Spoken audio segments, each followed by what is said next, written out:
Hello Year 12 and Year 13 and welcome to another revision video. This particular video emanates from a conference that I attended where a speaker was talking about the value of thinking hard, and the context for this particular presentation was because of the challenges that we now face with the reformed A-levels. However, a lot of what they said about thinking hard can be applied to any exam you sit, whether it's a reformed A-level or not. The basis of this has largely come from the work of Professor Coe up at Durham University, who's one of the leading figures in education, and his quote, "Learning happens when people have to think hard."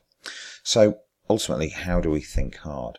Well, if I gave you a piece of text, or you've got a piece of text as we have here about the role of government in the economy during the First World War, you would probably go away and revise it in a way that is sort of making notes on it, perhaps then a bit of highlighting somewhere, perhaps highlighting the notes, and then you would either answer comprehension questions from an exam, or maybe from a friend who's just asking you about things that are on the sheet. He would probably argue, says the speaker, that these are low thinking options and are not allowing you to think hard enough, and therefore your learning would be stunted. So what instead could you do with that sheet of data? Well, the argument was there are three areas that you can work with here: your knowledge and understanding, analysis and application, and flexibility of thinking. And although he came out with 12 thinking hard devices here, we haven't got them all covered from the presentation, so I'm not going to be able to cover all of those right now, but there's plenty here that could help sharpen up your revision somewhat. Going back to that particular piece, there we go, about the role of government now. He argued that by actually looking at it a different way, rather than going through that quite prosaic routine that's very familiar to us all, you can try and do different things with it. So if I cut straight to the final slide here, you can see here are 5 of the thinking devices applied to that piece. So we've got the thinking device of reduction, and actually, can you reduce the paragraph on control of industry to 2 bullet points? Could you transform the information that you've got here into 4 images? Could you criticize, which is an analysis skill? Perhaps criticize something in the text. Here they're criticizing why Liberal MPs would perhaps criticize the government's conscription policy. However, we might criticize some of the data that's been presented to us, or perhaps one of the theories that you are reading about if you're a psychology student, for example. You could also do some prioritizing, again, quite self-explanatory if you read the questions there.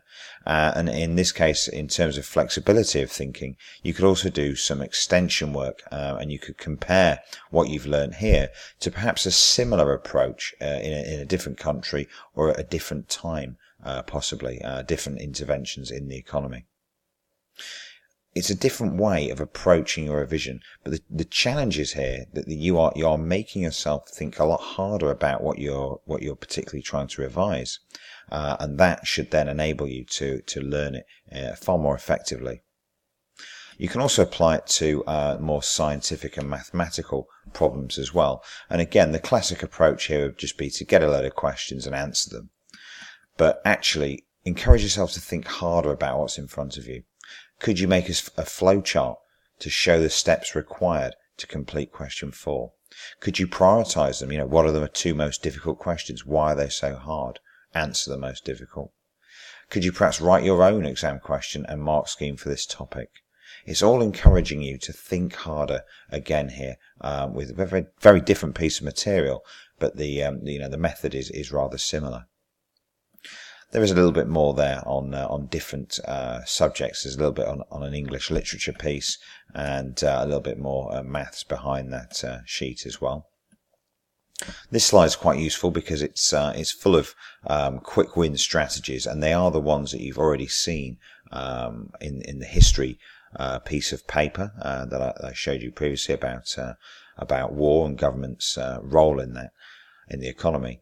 And also there the science sheet as well. Some classic questions that you could apply to any complex text or a worksheet of questions.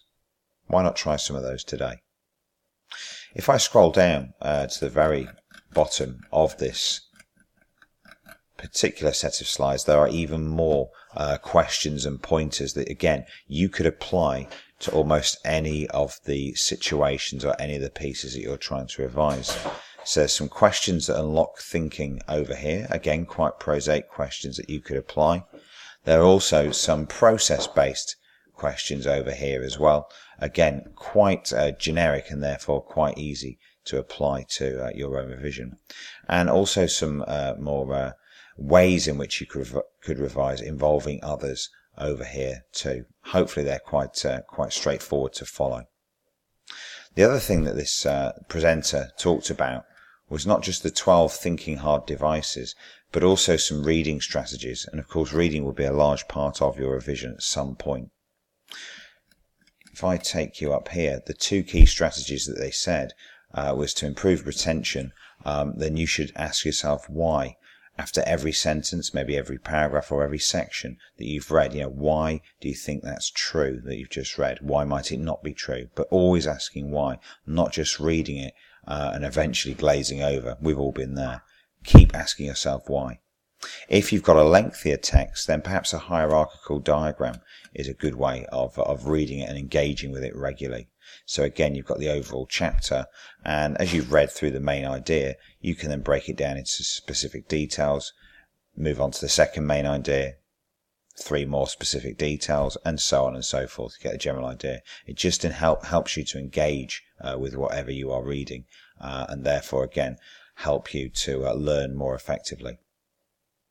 So that was the best, I think, of the presentation that was put to us about thinking hard, and the arguments behind thinking hard, mainly born out of what Professor Coe said: learning happens when people have to think hard, and also Professor Willingham there.